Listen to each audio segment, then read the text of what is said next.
Graça e paz, amados professores. Eu sou o professor Daniel, aqui de Blumenau, da classe de jovens, e estou feliz de estar compartilhando algumas ideias com vocês para a nossa lição de número 12, a última lição do trimestre, para os nossos jovens, que tem um título muito especial, A Ordem Suprema de Cristo Jesus. Então, como nós tratamos o livro de Mateus, a respeito do reino de Deus esse trimestre inteiro, nós estamos concluindo agora com esta lição sobre a ordem suprema de Cristo Jesus. O nosso texto áureo, ele é aquele texto bastante conhecido, que diz assim: portanto, ide, ensinai todas as nações, batizando-as em nome do Pai e do Filho e do Espírito Santo, que está em Mateus 28 e 19. Eu quero dar uma ideiazinha no começo, compartilhar, na verdade, essa ideia, para começo de aula, você que tiver tempo, de repente, não sei como está o seu tempo para a última lição, que é a questão que está até no nosso subsídio aqui, das varinhas, uma atividade que você pode estar fazendo com seus alunos a respeito de fazer um trabalho sozinho ou fazer um trabalho em conjunto, que a ordem de Jesus, ela não foi uma ordem dada para se fazer sozinho, mas para uma igreja, para um povo, para pessoas fazerem. Então, assim, o trabalho da varinha é dar uma varinha ou um palitinho daquele de churrasco para um aluno e ele, então, quebra aquela varinha sozinho, Ele vai conseguir facilmente fazer isso. Agora, se entregarmos na mão de um outro aluno ou aluna, um feixe de várias varetinhas daquela, ele vai ter mais dificuldade ou não vai conseguir quebrar.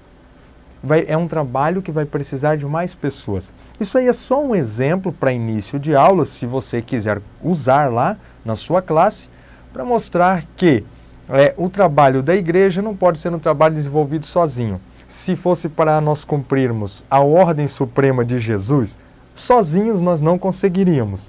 Portanto, precisamos unir forças, termos toda a comunidade, sejam os jovens, os idosos, os adolescentes, etc. Toda a igreja, ela é chamada por Cristo Jesus para cumprir esta missão.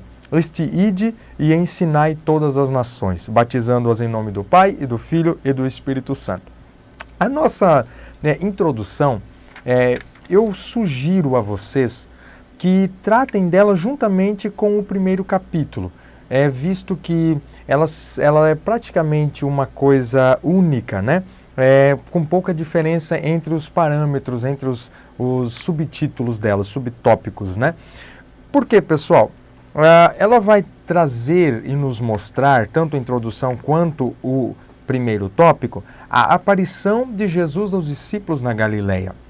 Então, nós vamos estar agora num contexto pós-morte e ressurreição de Jesus Cristo. Quando ele ressurge, ele dá uma ordem até, que foi uma ordem transmitida aos discípulos de Jesus Cristo, dizendo que era para eles irem para a Galileia, que ali o veriam, ali o encontrariam. Então, é uma coisa que a gente tem que focar já na nossa aula, que Jesus convoca os discípulos, aqueles que durante 3 anos e meio andaram com ele, participaram com ele, a estarem na Galileia.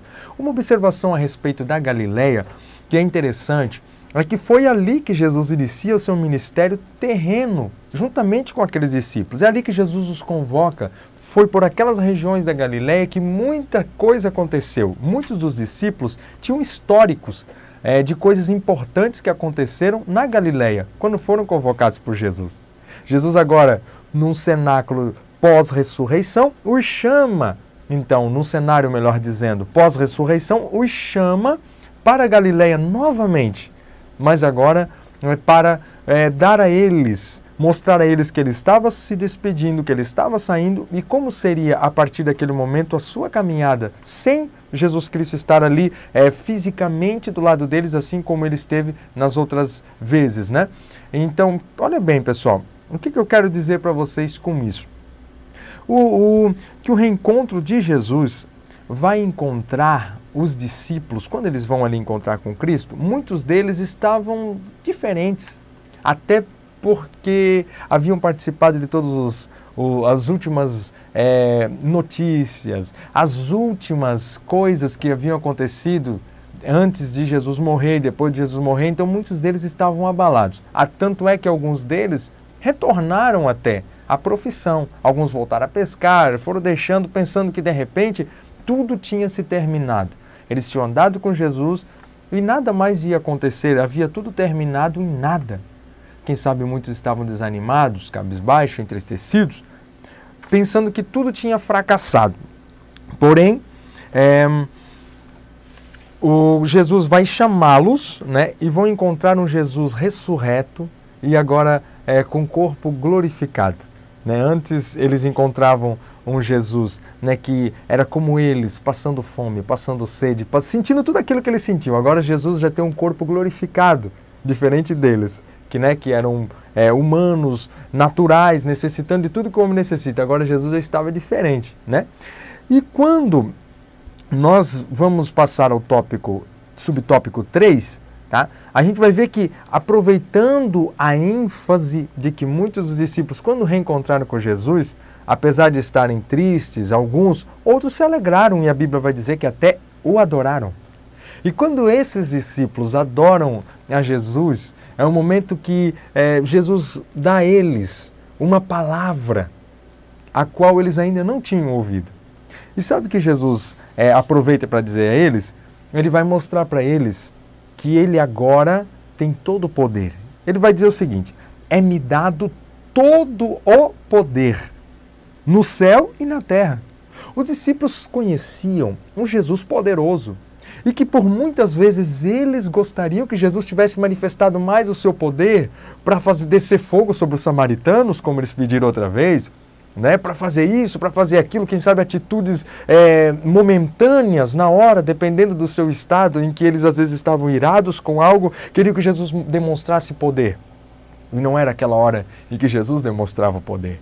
Mas agora, após ser ressurreto, com corpo glorificado, Jesus mostra que ele tem a completude do poder, que o Pai agora não lhe dá uma parte do poder ou apenas algum poder, não. Ele diz, é-me dado todo o poder.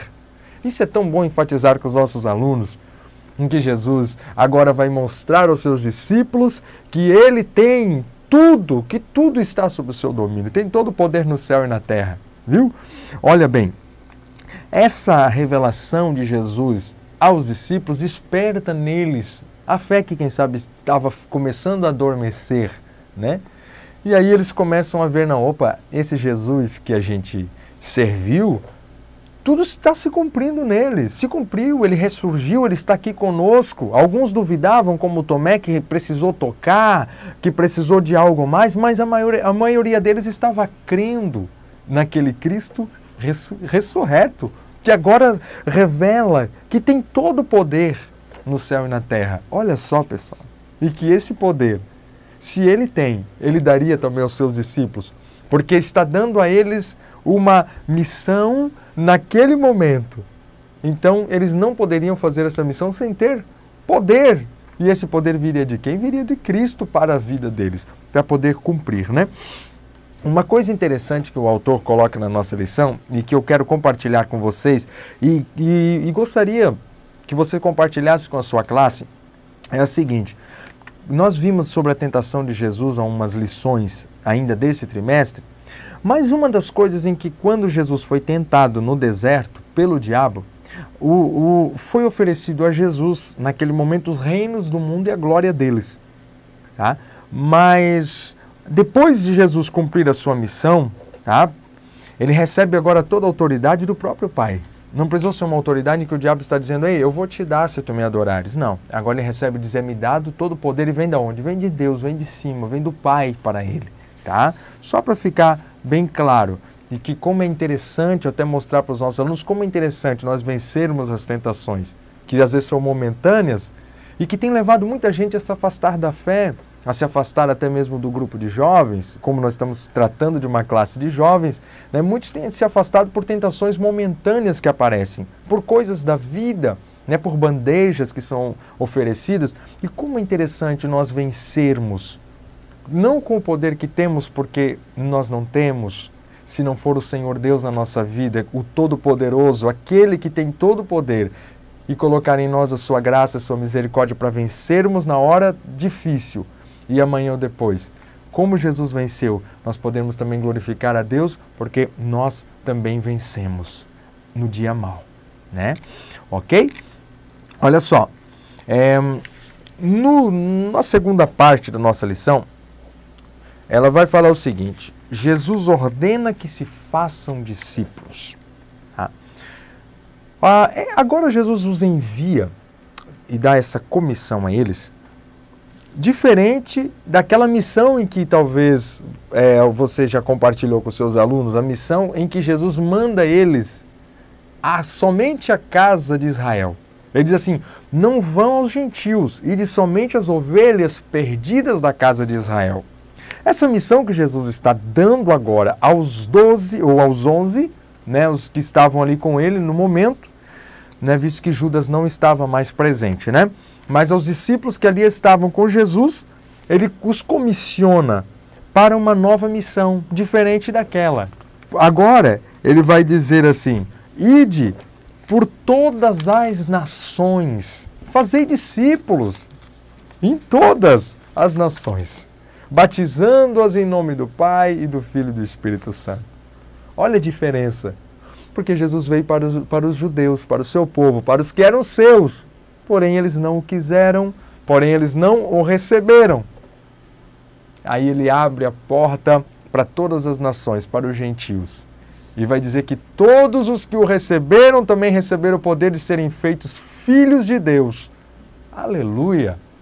Coisa tremenda, que a porta foi aberta para todos, para nós. E nós podemos ouvir também essa tão grande salvação. Olha bem, nós vamos ter aqui no segundo subtópico aqui do tópico 2, a relação mestre e discípulo. Tá? Quando Jesus trabalhou com seus discípulos, ele demonstrou o quanto um mestre deve abdicar, né? Deve abrir mão de seus interesses para a formação de discípulos. E quantas vezes nós também temos essa missão, como jovens, como professores, a missão de termos discípulos de Jesus, fazermos não discípulos para nós. Olha bem, preste bem atenção nisso. Mas para Cristo, para Ele. Todo o foco tem que ser nele. Tá? Você pode ser um bom mestre, você pode ser um bom líder, mas vamos fazer somente discípulos para Jesus, somente para Ele. Ele é o autor, consumador da fé, Ele é o Senhor. Tá? E porque nós fazermos discípulos para Jesus faz com que nós tenhamos que abrir mão dos nossos interesses muitas e muitas vezes, pessoal. Assim como Jesus fez, Ele investiu tempo, paciência para ensinar e treinar os 12.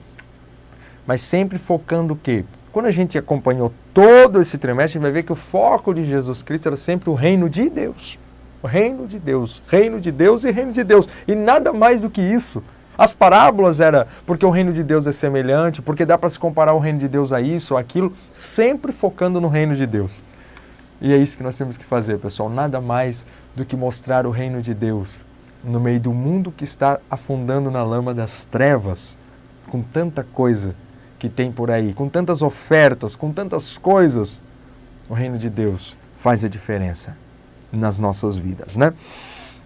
E esses discípulos, quando recebem isso de Jesus, esse tempo, esse ensino, Jesus está nada mais, nada menos fazendo com que eles também fossem ensinadores, discipuladores, que espalhassem essa semente por todos os lugares aonde eles andassem, aonde eles fossem. Tá? A gente vai olhar, e o autor aqui também vai falar um pouco sobre o livro de Atos, que vai mostrar o movimento dos apóstolos no início da igreja. A gente vai ver que depois do dia de Pentecostes, né, quando eles estavam em Jerusalém, eles ficaram por ali, ainda, trabalhando ali na Judéia, tá?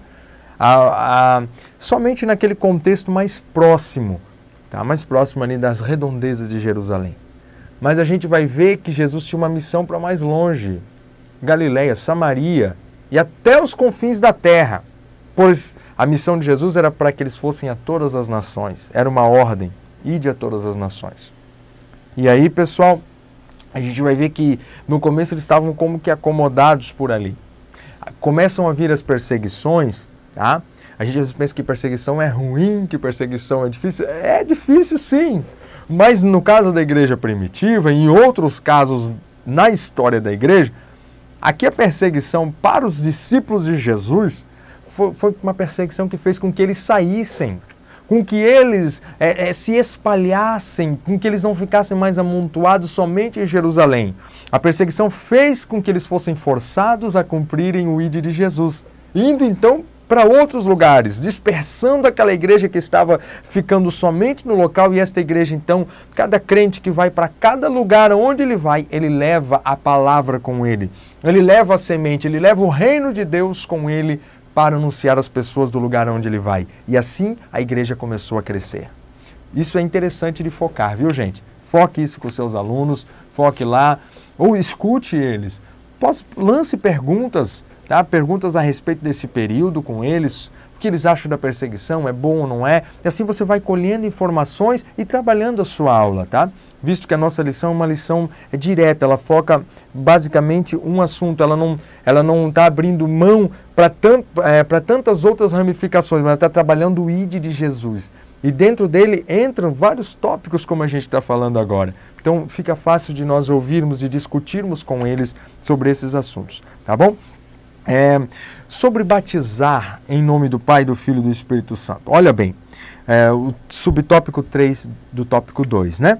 Ele vai dizer o seguinte, que Jesus ordena que os novos convertidos sejam inseridos por meio do batismo. Só para deixar bem claro, nós não vamos aqui, eu não vou entrar em detalhes a respeito do batismo, mas só, né, para pincelar rapidamente, que o batismo torna mais forte o vínculo da igreja com Cristo, tá? E da pessoa com Cristo e com a igreja, tá bom? A pessoa que sempre pergunta, é batizado? Não é? Então o batismo em águas, né, ele torna o vínculo da pessoa com Cristo e com a igreja muito mais forte, né? A pessoa se sente em comunhão com Cristo e com a igreja, para ser bem claro, tá bom? E é uma ordenança do Senhor. O próprio Jesus, ele também nos deu exemplo quando foi batizado lá por João Batista, para que fosse um ato público de confissão de fé, tá bom? É interessante, se você tiver lá, talvez alguém vai perguntar alguma coisa a mais para você, esteja baseado, né, bem embasado nas escrituras para responder a questão também do batismo, tá? Por que tem que batizar, por que isso é interessante, fique embasado ali, porque poderão surgir perguntas a respeito disso. E não é bom que eles saiam com dúvidas, com referência a essas essenciais doutrinas da nossa fé cristã, tá bom, gente? É interessante nós estarmos prontos para isso, tá? Outro sim, passando ao terceiro e último, a última parte da nossa lição, no primeiro tópico a gente vai ter aqui um título importante, a permanência de Jesus no cumprimento da missão. E o nosso primeiro subtópico aqui, ele vai dizer assim, ensinando a guardar todas as coisas que Jesus ensinou. Guardar não é você deixar em qualquer lugar. Quando a gente fala de guardar, é guardar. Né? Você imagina um cofre e você colocando algo de valor dentro dele e fechando ele com código, com tudo. Isso você está guardando. Não é qualquer pessoa que tem acesso àquilo. O que Jesus nos passou, nos transmitiu, nos ensinou, é para nós guardarmos. Até ele mesmo vem dizendo, né? Apocalipse de João, guarda bem o que tens. Guarde bem o que tens. Isso é interessante, guardar bem, não guardar de qualquer jeito, não. Guardar bem o que temos. Então, assim, para nós termos essa forma de ensinar outras pessoas e termos discípulos, pessoas que vão olhar para nós, o nosso exemplo cristão e seguir, até os nossos jovens, que muitos deles são vistos na escola, na faculdade, como líderes, como pessoas diferentes, tá? É para eles que nós estamos ensinando, pessoal. Para ensinar, primeiro é preciso aprender. Deixa bem claro, nós não podemos ensinar aquilo que não soubemos, ou aquilo que não conhecemos, tá? Então, para conhecer todas as coisas que Jesus ensinou, é necessário, antes de tudo, nós estudarmos os evangelhos, que contam a vida e a obra de Jesus, tá? Olha bem, o nosso autor vai falar uma coisa aqui que eu destaquei porque acho interessante, é o seguinte, o ensino deve ser contínuo, não parar, mas contínuo, tá? E envolver a mente e a vontade do novo crente, do discípulo, no nosso caso, né? Produzindo mudança de comportamento, tá? E um desenvolvimento espiritual maduro e saudável. Ele não pode ficar sempre sendo uma criança espiritual. tá? Ele tem que ter uma mudança de comportamento, ele não pode vir como ele vem e permanecer do mesmo jeito. Não, tem que haver uma mudança, essa mudança quem produz em nós é a palavra, o Evangelho de Jesus Cristo que produz em nós esta mudança. Assim como você foi transformado, eu fui transformado, as pessoas que serão os nossos discípulos, aquele a quem Jesus está nos enviando para ensinar, a quem nós fomos comissionados por Jesus para pregar e ensinar, também precisam receber a mudança, tá bom? E essa mudança vem pela palavra. O falso ensino e a hipocrisia religiosa. Aqui, nós vamos ver uma parte muito interessante que os nossos alunos gostam muito de saber a respeito dos fariseus, tá? A gente vai ver que Jesus estava sempre ali combatendo, né, a religiosidade falsa de muitos líderes religiosos judaicos, viu, daquela época, tá? Porque muitos deles eram hipócritas, como Jesus vai dizer, sepulcros caiados. Eles viviam tentando pegar o erro dos outros, mas eles viviam uma vida só de aparência. Dentro deles, eles eram cheios de ódio, de rancor, de ira. Sempre que podiam se cobrar, se vingar de alguém, eles o faziam. E era o que eles gostavam de fazer. E Jesus vai combater isso, vai dizer, pessoal, não adianta você viver um estereótipo, uma religiosidade exterior, se dentro de você não aconteceu uma transformação. Tá bom? Então, olha só. Nós precisamos disso, tá? E precisamos que os nossos alunos não sejam casca, apenas uma casca, tá? Não uma máscara apenas. Nós temos que ser transformados para transformar outras pessoas e essas pessoas também serem pessoas sólidas, espiritualmente falando, tá? Terceiro e último subtópico da lição 3, da parte 3 da lição, pessoal, vai falar sobre a presença de Jesus ou Emanuel. O Deus conosco, né? Os discípulos que recebem novamente a tarefa de Jesus, eles são encorajados com a plenitude do poder recebido por ele. Porque Jesus havia dito para eles, disse para eles, eis que vos dou poder. Olha só. Jesus disse que tinha o poder e agora também Jesus transmite esse poder a eles também, tá? Com a promessa de que o Consolador, de que o próprio Cristo estaria com eles todos os dias, até a consumação dos séculos. Gente, que coisa linda, que coisa maravilhosa, nós vivemos isso, nós pregamos isso, que Ele está conosco todos os dias. A presença dEle que nos capacita, que nos dá força para continuarmos anunciando e continuarmos pregando, tá? Os discípulos experimentaram um período bem curtinho, né, de poucos dias, sem Jesus, pois durante o período da morte e da ressurreição, visto que eles andavam com ele diariamente, tá? Eles sentiram a falta do mestre, pessoal. Foi uma prova amarga e terrível. Eles não queriam mais passar por essa experiência, não, de jeito nenhum. Tá? Agora, com Jesus para ser assunto, eles pensaram, nós vamos ficar sozinhos, desamparados. Não. Jesus disse que estaria com eles. Eu estarei convosco todos os dias, até a consumação dos séculos. Ele está conosco, pessoal. Está com você lá na sua classe. Fale isso para os seus alunos, que nós, como Igreja de Deus, não estamos desamparados. Ele está conosco. E nós podemos vencer, nós podemos anunciar a verdade da palavra do Senhor. Sem medo, porque o poder quem dá é Ele, a capacitação é Ele, a palavra dele fala por si própria, com poder e com autoridade suficiente para mudar a vida da pessoa. Não precisa eu, com modismos, com coisas, coisas novas que surgem por aí, tentar mudar a vida de alguém. Não, de jeito nenhum. Vamos deixar com que a palavra de Deus em nós seja tão abundante, tão suficiente, que nós consigamos mudar a vida de alguém. Começando por nós, com o nosso exemplo. E cumprirmos esse ide de Jesus, ensinando. Viu? Quem ensina, o mestre ensina. Então Jesus está dizendo, você também pode ensinar, aprendeu comigo, pode ensinar. Pessoal, não vamos esquecer disso, tá bom? E sendo assim, de forma concisa, né? Eu agradeço a você que esteve aí conosco, né, nesta pré-aula, e nós conseguimos cumprir então os nossos objetivos, tá, pessoal? Não esqueçam deles, que são 3. Mostrar como foi a aparição de Jesus aos discípulos na Galileia, tá? Conscientizar de que Jesus ordena que se façam discípulos e discutir com os nossos alunos a permanência de Jesus no cumprimento da lição. Que Deus os abençoe a todos, tenham uma ótima aula, em nome de Jesus.